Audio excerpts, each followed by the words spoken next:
കഴിഞ്ഞ ദിവസം നീണ്ട ചർച്ചകൾക്കൊക്കെ ശേഷം മല്ലികാർജ്ജുൻ ഖർഗെയുടെ നേതൃത്വത്തിൽ അവസാനമായി ഒരു തീരുമാനത്തിലേക്ക് എത്തി എന്നാണ് മനസ്സിലാക്കുന്നത്. ദീപാദാസ് മുൻഷി ആ റിപ്പോർട്ടുമായി അല്ലെങ്കിൽ ആ പേരുമായി കോൺഗ്രസ് പാർലമെന്ററി പാർട്ടി യോഗത്തിൽ എത്തും എന്നുള്ള റിപ്പോർട്ടുകൾ വരുന്നുണ്ടല്ലോ. എന്താണ് ഡൽഹിയിലെ ഈ ഒരു അവസാന മണിക്കൂറിലെ ഒരു ചർച്ചകൾ എങ്ങനെയാണ്?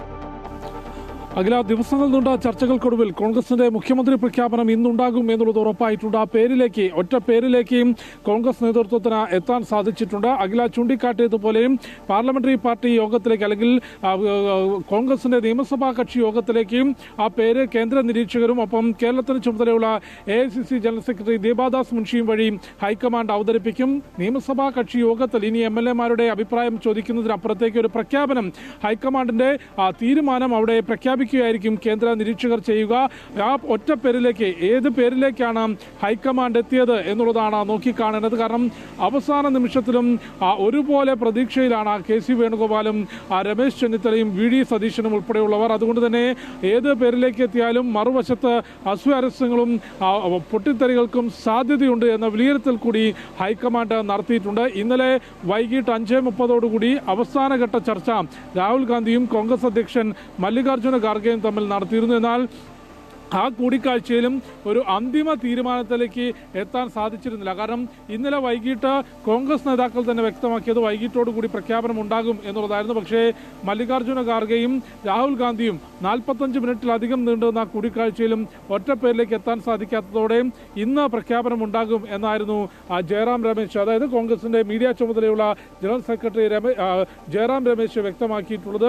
ഇന്ന് ദീപാദാസ് മുൻഷിയും കേന്ദ്ര നിരീക്ഷകരും പോകുന്നതിന് മുൻപ് തന്നെ ഒറ്റ പേരിലേക്ക് എത്തിക്കൊണ്ട് ആ പേര് നിയമസഭാ കക്ഷി യോഗത്തിൽ അവതരിപ്പിക്കാനാണ് നീക്കം. MLA-മാരുടെ പിന്തുണ പരിശോധിക്കുമ്പോൾ KC വേണുഗോപാലിനാണ് മുഖ്യമന്ത്രി സ്ഥാനത്തേക്ക് സാധ്യതയുള്ളത്. പക്ഷേ അതിൽ ട്വിസ്റ്റ് സംഭവിച്ചത് കഴിഞ്ഞ ദിവസം K മുരളീധരനും VM സുധീരനും ഉൾപ്പെടെയുള്ള മുതിർന്ന നേതാക്കൾ ഡൽഹിയിലെത്തിയപ്പോൾ രാഹുൽ ഗാന്ധിയെ ബോധിപ്പിച്ച കാര്യങ്ങളാണ്. കേരളത്തിൽ വളരെ രൂക്ഷമായ സാഹചര്യമാണുള്ളത്. മുഖ്യമന്ത്രിയെ പ്രഖ്യാപിക്കാൻ വൈകുന്നതിൽ മാത്രമല്ല, മറ്റൊരാളെ, അതായത് നിയമസഭാ തെരഞ്ഞെടുപ്പിൽ മത്സരിക്കാത്ത ഒരാളെ കേരളത്തിലേക്ക് എത്തിക്കുന്നതിൽ വലിയ അതൃപ്തി ഉണ്ടാകും. മുസ്ലിം ലീഗ് ഉൾപ്പെടെ അതിശക്തമായി പിന്തുണയ്ക്കുന്നത് VD സതീശനെയാണ്.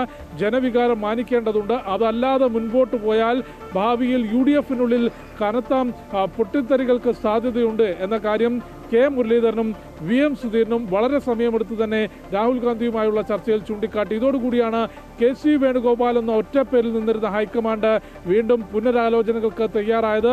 ഏറ്റവും ഒടുവിൽ ആരിലേക്ക് ഹൈക്കമാൻഡ് എത്തി എന്നുള്ളത് ഇപ്പോഴും സസ്പെൻസായി തുടരുകയാണ്. KC എന്ന പേരിലേക്ക് അവസാന നിമിഷം വീണ്ടും ഹൈക്കമാൻഡ് എത്തുമോ, അതല്ല ഘടകകക്ഷികളുടെ ഉൾപ്പെടെ അഭിപ്രായം പരിശോധിച്ചുകൊണ്ട് VD സതീശനിലേക്ക് എത്തുമോ, അല്ലെങ്കിൽ രമേശ് ചെന്നിത്തലയിലേക്ക് പേരെത്തുമോ എന്നുള്ളതാണ് അവസാന നിമിഷവും സസ്പെൻസായി തുടരുന്നത്. ഹൈക്കമാൻഡ് തലത്തിൽ നിലവിൽ ചർച്ചകളെല്ലാം തന്നെ പൂർത്തിയായിട്ടുണ്ട്. ഇനി രാഹുൽ ഗാന്ധിയുടെ തീരുമാനമായിരിക്കും കേന്ദ്ര നിരീക്ഷകരായിട്ടുള്ള മുകുൾ വാസ്നിക്കും അജയ് മക്കാനും ഒപ്പം കേരളത്തിന് ചുമതലയുള്ള AICC ജനറൽ സെക്രട്ടറി ദീപാദാസ് മുൻഷിയും നിയമസഭാ കക്ഷി യോഗത്തിൽ അവതരിപ്പിക്കുക.